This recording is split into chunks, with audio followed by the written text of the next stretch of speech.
They laughed when he bought the abandoned barn for $1 until they saw the chains in the basement. Red Hollow, Texas, spring, 1885. The heavens above Red Hollow bore the shade of aged metal, muted and marred. Grime lingered close over the level prairies, and the breeze howled amid slanting barriers as if it recalled a dreadful event. On the veranda of the lawman's headquarters, a cluster of fellows guffawed fiercely enough to hack. He shelled out an entire buck for that thing, one of them bellowed. Laughter erupted like shots from a revolver. Wes Callahan didn't glance rearward. He had no reason to. He'd encountered that sort of mockery previously. In military garb, in taverns, in his very own mind. The variety that implied you were either overly bold or too shattered to be comprehended. A barn, that formed the punchline. A forsaken, rodent-gnawed, partially crumbled barn on the southern fringe of the settlement. It hadn't housed anything except gloom for 3 years, not since the prior proprietor headed westward and failed to return. It tilted askew as though it harbored mysteries within its framework. He acquired it for $1 during the bidding. The gavel struck and the locals scoffed, but West didn't purchase it for livestock or crops. He obtained it because it seemed like the sole spot in Red Hollow that wasn't putting on airs, and because an element of it, something hushed, had pulled him toward it. The outer door shrieked as he pulled it open. Sunlight sliced through cracks in the warped walls, catching dust in the air like smoke. Rewrite this story part without. Changing its style, tone, and characters, just change the wording also same. Its start and ending, and also give it to me long that story part is an. Always remember that for future story parts, here is the story part. They laughed when he bought the abandoned barn for $1 until they saw the chains in the basement. Red Hollow, Texas, spring, 1885. The sky over Red Hollow was the color of old tin, dull and bruised. Dust hung low across the flatlands, and the wind whistled through leaning fences like it remembered something terrible. On the porch of the sheriff's office, a group of men laughed hard enough to cough. "He paid a whole $1 for it," one of them shouted. Hodder followed like gunfire. Wes Callahan didn't look back. He didn't need to. He'd heard that kind of laugh before, in uniform, in bars, in his own damn head. The kind that said, you were either too brave or too broken to be understood. A barn. That was the joke. An abandoned, rat-eaten, half-collapsed barn on the south edge of town. It hadn't stored anything but shadows in 3 years, ever since the previous owner rode west and never came back. It leaned crooked like it had secrets in its bones. He bought it for $1 at auction. The hammer dropped and the town snorted, but Wes didn't buy it for animals or grain.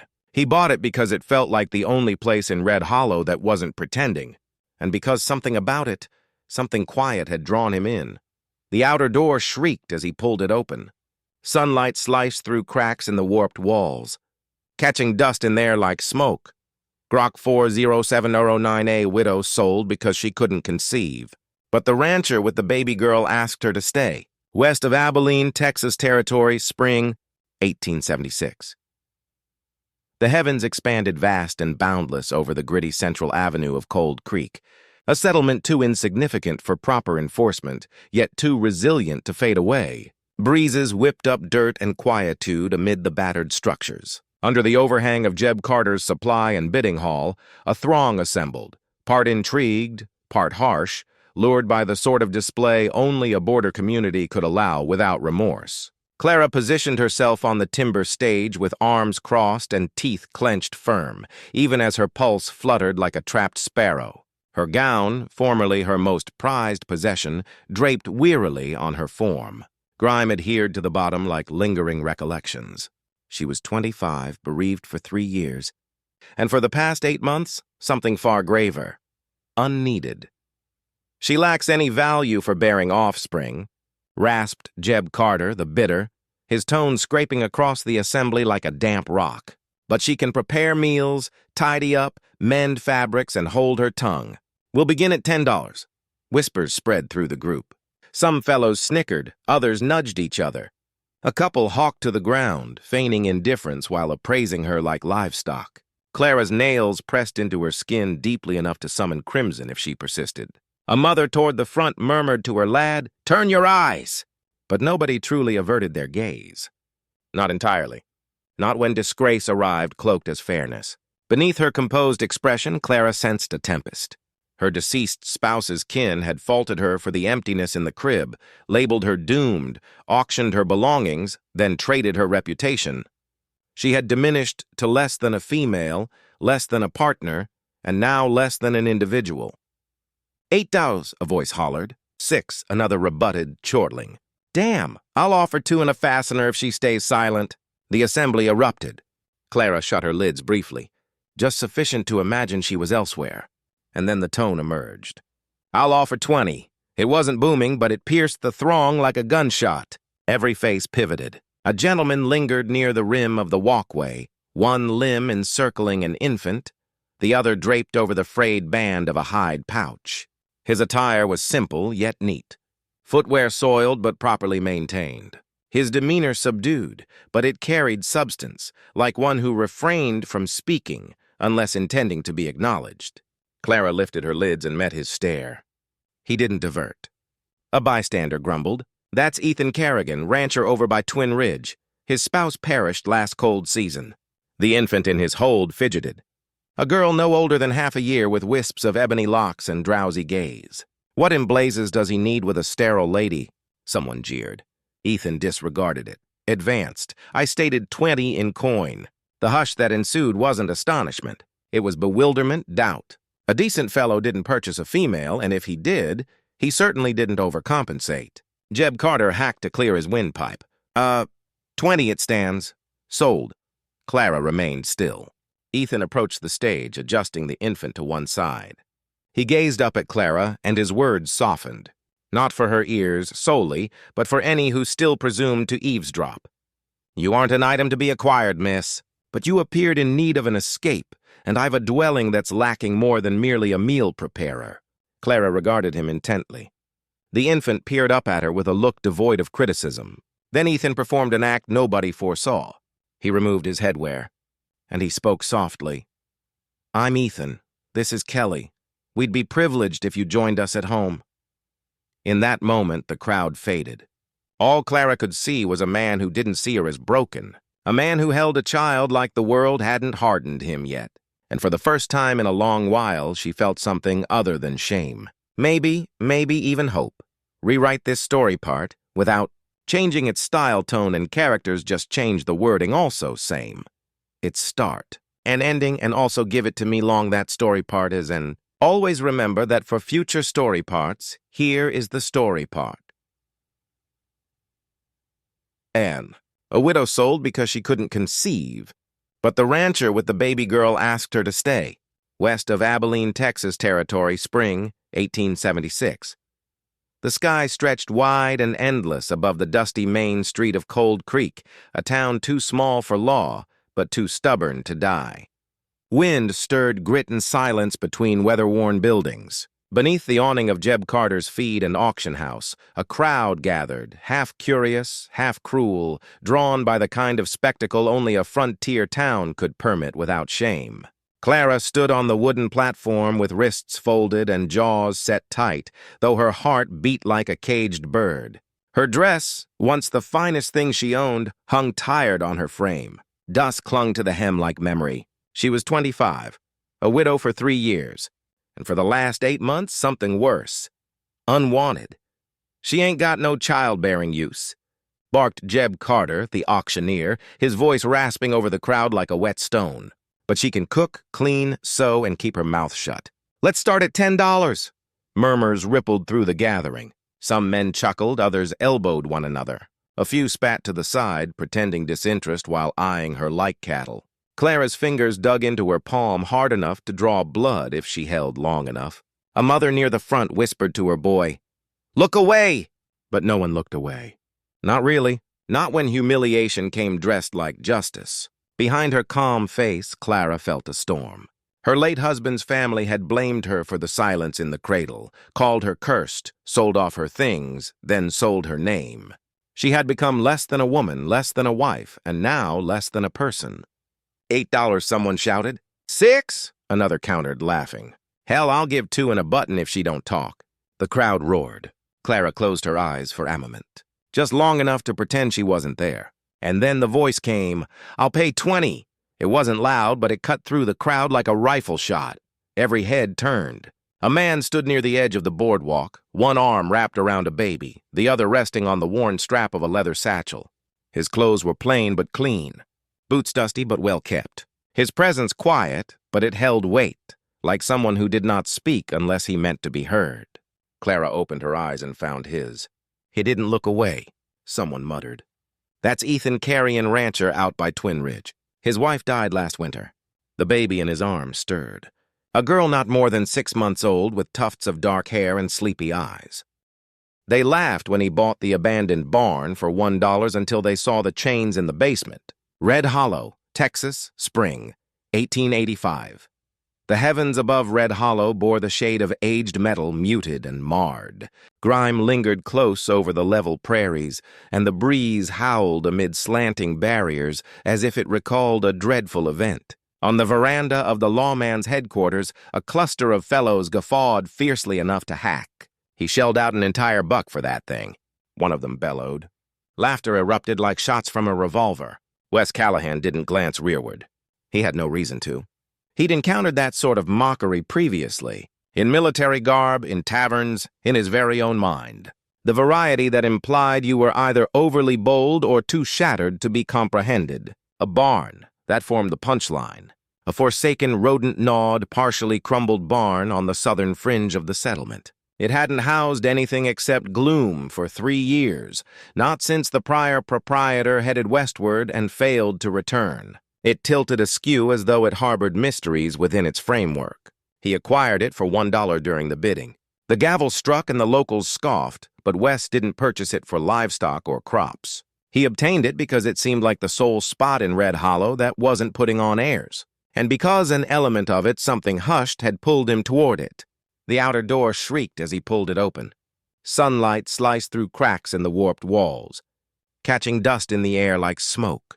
The place smelled of rust, mold, and underneath it all, something bitter, like old blood and iron.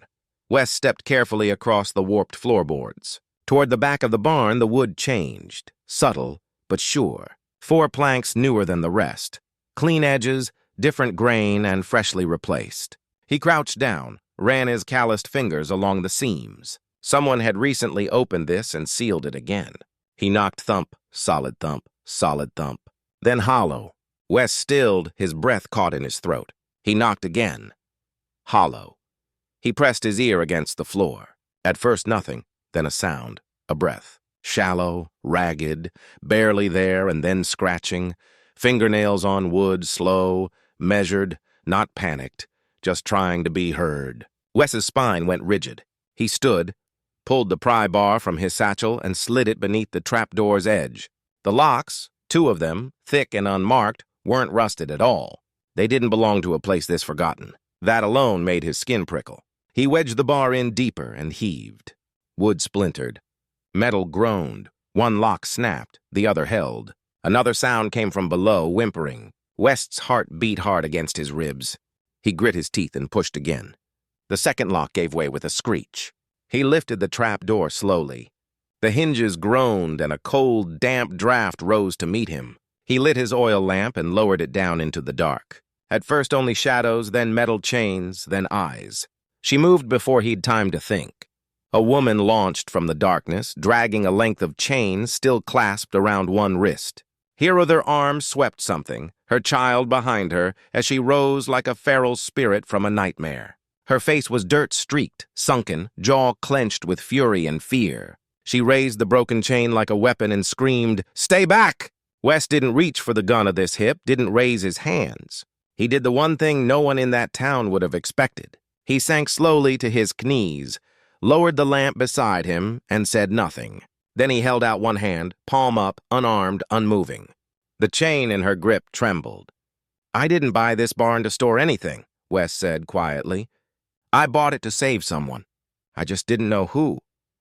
The silence that followed was louder than any gunshot. If stories like this pull you in, if your heart beats a little faster when light meets shadow and truth waits underground, then stick with us. Hit that hype button and stay for what's coming next. This is only the beginning, and some beginnings come with chains. Wes's cabin sat just beyond the reach of the town's gossip and smoke, a two-room shack with a stove that creaked like old bones and a cot that had not been slept in for weeks. Now it held something far more fragile than solitude. Clara Jennings lay on that cot, her wrists bruised, her face pale with exhaustion. Next to her, curled under a thick wool blanket, was her son Ben, just 5 years old, thin as a whip, silent as a stone. He had not spoken since Wes carried him out of that basement. They had slept nearly 24 hours. Now Clara was awake, propped against the wooden wall, her eyes flickering across the room as if she still expected chains to snap shut at any moment. Wes handed her a cup of water and a piece of bread. She took both with trembling hands but did not speak. Not yet. He did not press. Outside, the wind scraped dust against the window. The barn sat quiet across the rise, but Wes's mind hadn't stopped since the moment he saw her eyes in the dark. The marks, the chains, the smell. That place was not just forgotten. It was used recently, repeatedly, and he needed to know for what. Clara finally broke the silence. Her voice was dry, broken, like it hadn't been used in days. "You the one who opened the door?" Wes nodded. She stared at him for a long moment, as if weighing the cost of the truth. "I thought I was going to die in there," she said. Wes sat in the chair across from her, elbows on knees, silent. Clara sipped the water, eyes never leaving his. "They took us on the road between Crossbend and here," she continued. "Said they were taking us to work on a ranch near the border. Seemed decent at first. One man even had a badge on his belt." Wes's jaw tightened. Didn't take long to realize there was no ranch, just a wagon with locked doors and no windows. They had 4 other girls already, all younger, all scared out of their minds. She paused, looked at Ben, who slept soundly beside her. They moved us at night, stopped once for food, then nothing. We got to that barn 4 days ago, maybe 5. They dragged us into that hole like livestock," Wes said quietly. "How many were there?" "Girls, 5 men. 3 I saw. One ran, the other's tall. Spoke slow like he was smarter than the rest. Always smoked a cigar with clothes in it. That's how you knew he was coming." Wes clenched his fists. Clara noticed, but her voice remained steady. "They kept us in cages. Metal pens like for dogs. They had ropes and a stick with hooks on it. Used it when one of the girls tried to run. Took her out bleeding. She never came back. Her throat worked as she swallowed hard. They took 2 girls. The second night Awagon came. No lights, just a knock on the trap door. One by one, they led them out like it was nothing. "And you?" Wes asked. Clara looked away. "I had been. They didn't like that. Said kids were trouble. Said I was too loud, too angry, said I was going to wait till he came."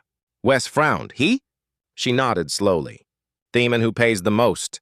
They said he liked women who didn't break easy. Liked making them break himself." Wes leaned back slowly in his chair, the weight of what she said anchoring in his chest.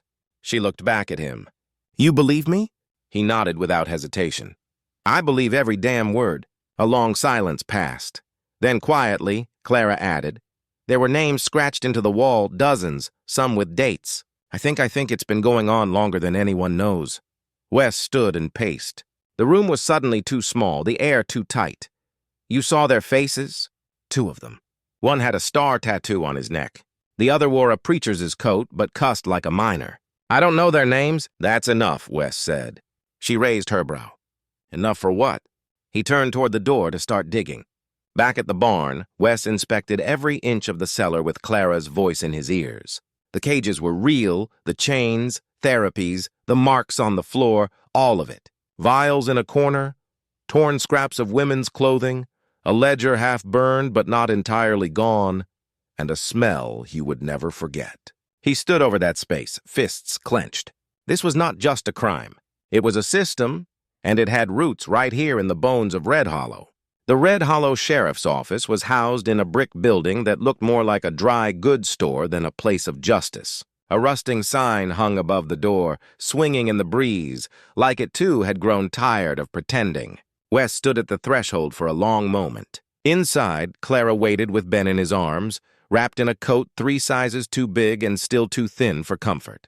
Her jaw was set, but her hands trembled at her sides. The bell above the door jingled as they entered. He held my hand and said, "We'll get out, Mama." He was the strong one. Tears blurred her vision, but she kept writing. Each sentence burned into the page like a scar. Not polished, not poetic, just the truth. When Wes returned hours later, the oil lamp still glowed. Clara didn't look up. Her hair was loose, her fingers smudged with graphite. The notebook was half full, she finally whispered. I thought writing it would make it worse, but it didn't. Oh. Wes walked to the table, picked up the notebook, and thumbed through the first few pages. He didn't speak. He just closed the cover and looked at her. Thank you, he said. She nodded, her voice steadier now. I don't know if I can stay? That's fair. But I think I need to see this through. Wes didn't smile. He just stepped aside, motioned to the chair at the head of the table. You're not the only one who needs to know what happened. This, he tapped the notebook, might be the first nail in their coffin. Clara looked down at her hands. They tried to erase us, she said. They failed. Outside, the wind picked up, brushing against the old boards of the cabin like a whisper. Too long silenced. But inside, something had shifted. Nothing exactly. Something quieter, more dangerous. Resolve. The White House looked dead in the dark. Just another rotting shell on the edge of Red Hollow, where shadows clung tighter than justice. But inside, the air breathed differently. Tonight, Wes crouched in the brush 50 paces from the side entrance, flanked by 2 other blacksmiths and a farmhand named Ellis, who owed him a debt older than law. Their hammers had been dulled to look like tools, not weapons. But the weight behind them hadn't changed. From the front, Clara walked alone. Her hands were bound loosely behind her back with twine she could snap in seconds. She had dusted her dress to look like she'd been wandering, begging, her hair tied down to hide the fire in her eyes. The guard at the door squinted, then leaned forward. Well, I'll be, he muttered. The runaway doves come fluttering back. Clara dropped to her knees. Got nowhere else, she whispered. You said he'd pay more for girls who didn't fight. I can be quiet now. The man snorted. I doubt it, but quiet don't matter long. Truck's coming soon. He opened the door. Clara hesitated. He grabbed her elbow roughly. Too late for second thoughts, sweetheart. But Clara didn't resist. She stepped inside the warehouse and past him just long enough to slide the knife from his hip. Outside, Wes saw the signal, a flicker from the upper window. Once, twice, hold. He nodded. They moved. The side door came off with a push and a groan of rusted hinges. Inside, the smell hit first. Sweat, blood, oil. The trap was fast. Ellis took the first man clean with the butt of a hammer. Wes moved straight to the back toward the metal cages. He knew the sound of fear now. It rang like a cracked bell. 3 girls, barely older than Clara, huddled in one cage. One of them slumped against the bars, burning with fever. Her lips moved without sound. Get them out! Clara shouted. She held the guard's knife now, blood on her wrist where rope had bitten earlier. Wes tore at the cage's bolt. It was newer than the others. He glanced around for something, anything, then slammed his shoulder into the lock. It gave with a crack and a flare of pain through his wounded side, but the door swung. Then, chaos from the upper loft. 2 more men jumped down. One lunged at Clara. She ducked and drove her blade upward. Another scrambled toward the door, trying to call for help. Wes tackled him mid-step. Then he heard it. Ben screamed. He turned and time slowed. A man had slipped past them all, had grabbed the boy from behind a stack of crates. Ben thrashed, kicking, crying out. Wes didn't think. He dropped everything and charged. The man pulled a knife. Back off or the kid gets it. Wes didn't stop. The blade flashed. Pain tore through his shoulder. Still, he didn't stop. He slammed into the man, arms wrapping around Ben and twisting the attacker's wrist with everything he had. They fell in a heap. Ben screaming, Wes bleeding, the attacker cursing. The knife clattered across the floor. Before the man could reach it is a blur of movement. Clara. She had picked up a length of chain. With a scream that ripped from her throat, she swung it wide, full arc. The steel struck the man's back with a crunch. He fell stunned. Clara didn't stop. She struck again, then dropped the chain, panting. Wes rolled to his knees, still holding Ben. The boy clutched him, shaking. It's okay, Wes whispered. You're okay. I got you. Behind them, the fire in Clara's eyes burned. But it wasn't vengeance anymore. It was resolve. The chain still hung in her hand, dripping red. The man who once used it to bind was now bound by it. And the woman who once wore it, she had broken its power. Morning came with a stillness too sharp to be peace. It was the quiet of breath held, of truth, walking through a door it had been locked behind for too long. At the center of Red Hollow's town square, Wes stood on the old well platform, his shirt still blood-stained, shoulder wrapped in bandage. Beside him stood Clara, her eyes steady but pale, clutching the leather-bound notebook. The townspeople gathered slowly, whispering. Wes raised his voice, not loud but unshaking. This town laughs at ghosts, pretends evil only rides from outside, but it has been riding under our boots the whole time. He held up the notebook. And here are the names of girls taken, what they wore, what they said before they were dragged into chains, written by someone who survived it. Clara stepped forward, opened to a page, and read. Eliza had a red ribbon in her hair. She said she liked horses. On the third night, they took her. I heard her scream once. Then nothing. Eliza screamed. Silence. Then Wes laid out the second piece, a sketch he'd made with measurements detailing the basement, every cage, every shackle. "We broke into that place last night," he said. 3 more girls were about to be loaded onto a wagon. One of them had a fever of 104, another hadn't eaten in 3 days. And Ben? He paused, looking at the boy in the crowd. Ben was nearly taken again. He turned to the sheriff's office. "Beckett, come out here." The door creaked open. Sheriff Thorne Beckett stepped out, hat in hand, face unreadable. "You making accusations now, Callahan?" "I'm laying down evidence." Clara stepped forward again, her voice clear now. "You remember me, Sheriff? You helped load us in Sweetwater. You said I'd get a job in Waco. You looked right at me." Beckett's jaw clenched. "Ma'am, that's a serious. Do you remember the necklace I wore?" She interrupted. "Silver Cross. My husband gave it to me before he died. I begged you not to take it. You told me pretty things make you weak." Gasps in the crowd. An old woman stepped forward, clutching a photograph. "My niece vanished on the road to San Angelo 2 years ago. Her name was Eliza. She had a red ribbon," others murmured. One by one, voices rose. Stories of sisters, cousins, daughters. Too many gone, too long ignored. Wes turned to the mayor. "You want to pretend this town's clean, or do you want to take out the garbage in broad daylight?" The mayor, a man with more sense than courage, looked at the growing fury in the square and nodded to the deputy. "Arrest him." Beckett went for his gun. Wes was faster. He didn't draw. He just stepped forward and punched the sheriff so hard his knees buckled. The deputy cuffed Beckett while he was still dazed. The rest, 3 men from the warehouse, 2 more from the town shipping yard, were arrested within the hour. No one resisted. Not with 20 witnesses, not with Wes staring them down. The cage had broken and light poured in. The old barn stood silent again, but no longer in fear. Smoke curled from its roof. This time from a forge, not a fire set in malice. Inside, Wes worked beneath the morning sun, cutting through broken boards. The floor had been scrubbed clean. The rusted chains, all of them, now lay coiled like snakes, awaiting rebirth. He fed them into the forge one by one. They hissed. He shaped them into handles, hinges, rails, things that opened, held, welcomed. Wherever once there were shackles, now there would be doors. And outside hammers rang, not with dread, but purpose. Clara stood at the barn's entrance. Sleeves rolled, sleeves smudged with dust. Around her, women from the rescue cleaned, painted, patched walls, and sewed curtains. Each of them had a scar. Each of them had anim. They wore both openly. On the main beam above the door, Clara painted in bold black strokes. The Red Hollow Haven, a place where no one waits in chains again. Behind her, little Ben dragged something across the dirt, a wooden sign he'd carved with Wes's old chisel. He held it up proudly, though it was crooked and misspelled.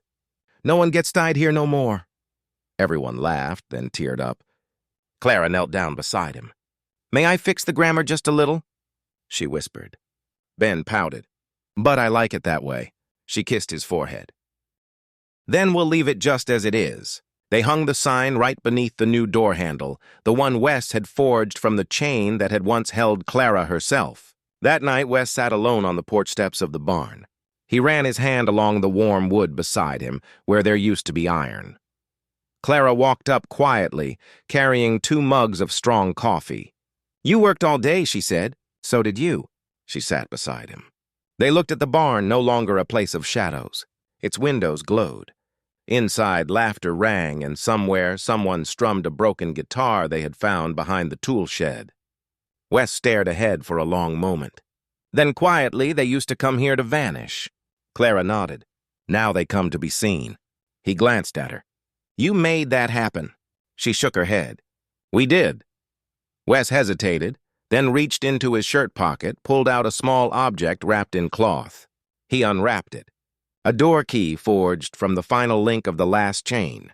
He pressed it into her palm. Every place needs someone to lock up at night, he said. Clara looked at him, eyes soft, then slid her hand into his. Only if you're there to open it in the morning. 6 months later, the barn, once filled with chains, had become something else entirely. Sunlight warmed its whitewashed walls.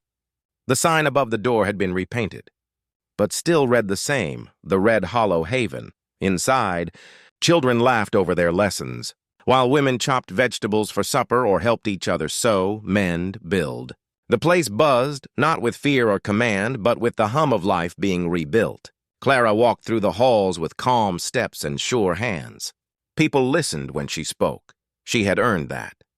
Behind the barn, Wes stood in front of his forge, sleeves rolled, sweat streaking his neck as he hammered a bent stirrup back into shape.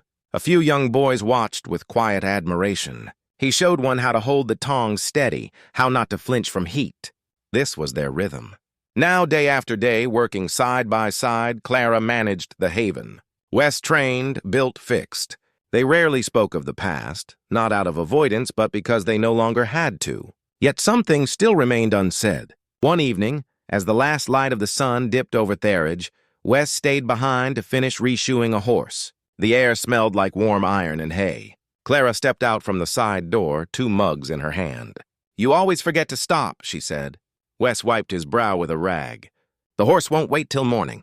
She handed him the mug. Strong black coffee the way he liked it. Then, from the pocket of her apron, she pulled out something else, an old, weathered notebook. He recognized it immediately. She opened it slowly, flipping past the earlier pages filled with jagged, trembling handwriting. Her testimony, her truth. Finally, she reached the last page. She handed it to him, hesitated, then read. If you hadn't appeared in that cellar, I'd have had nothing left to write. If you hadn't laid down your knife, I'd never have believed again. And if you hadn't taught me to be brave, I'd never have dared to love again. Wes lowered the notebook slowly, eyes shining beneath the brim of his hat. For a moment, he didn't speak. Then he looked up at her. He stepped closer carefully, deliberately, took her hand, not quickly, not hungrily, but with a quiet certainty. You don't need to write another word, he said, voice low and steady. I'll live the rest of it with you. Clara didn't answer with words. She stepped into his arms, rested her forehead against his shoulder. No more chains, no more running, just 2 people, once broken, now whole beneath ASCII that no longer felt too wide. From inside the barn, Ben's laughter echoed as he chased after the other children. Wes and Clara turned to watch him, smiling.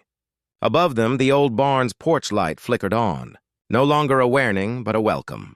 And in the distance, from the town that had once turned its back, lights began to flicker too, one by one, as more and more people began to believe in something better. Justice had come. Love had stayed, and hope finally had found a home. Thank you for writing with us through this powerful story of courage, justice, and love. If your heart stirred when Wes took Clara's hand, if you believe that even in the darkest corners, hope can still break through, then don't forget to hit the hype button and share this story with others who need it. And if you crave more tales of the Wild West, where love is hard-earned, justice is fought for, and ordinary people do extraordinary things, be sure to subscribe to Legends of the Wild West Stories today. Because every story we tell is a reminder that no matter how long the night, the light always finds its way home. See you in the next story, partner.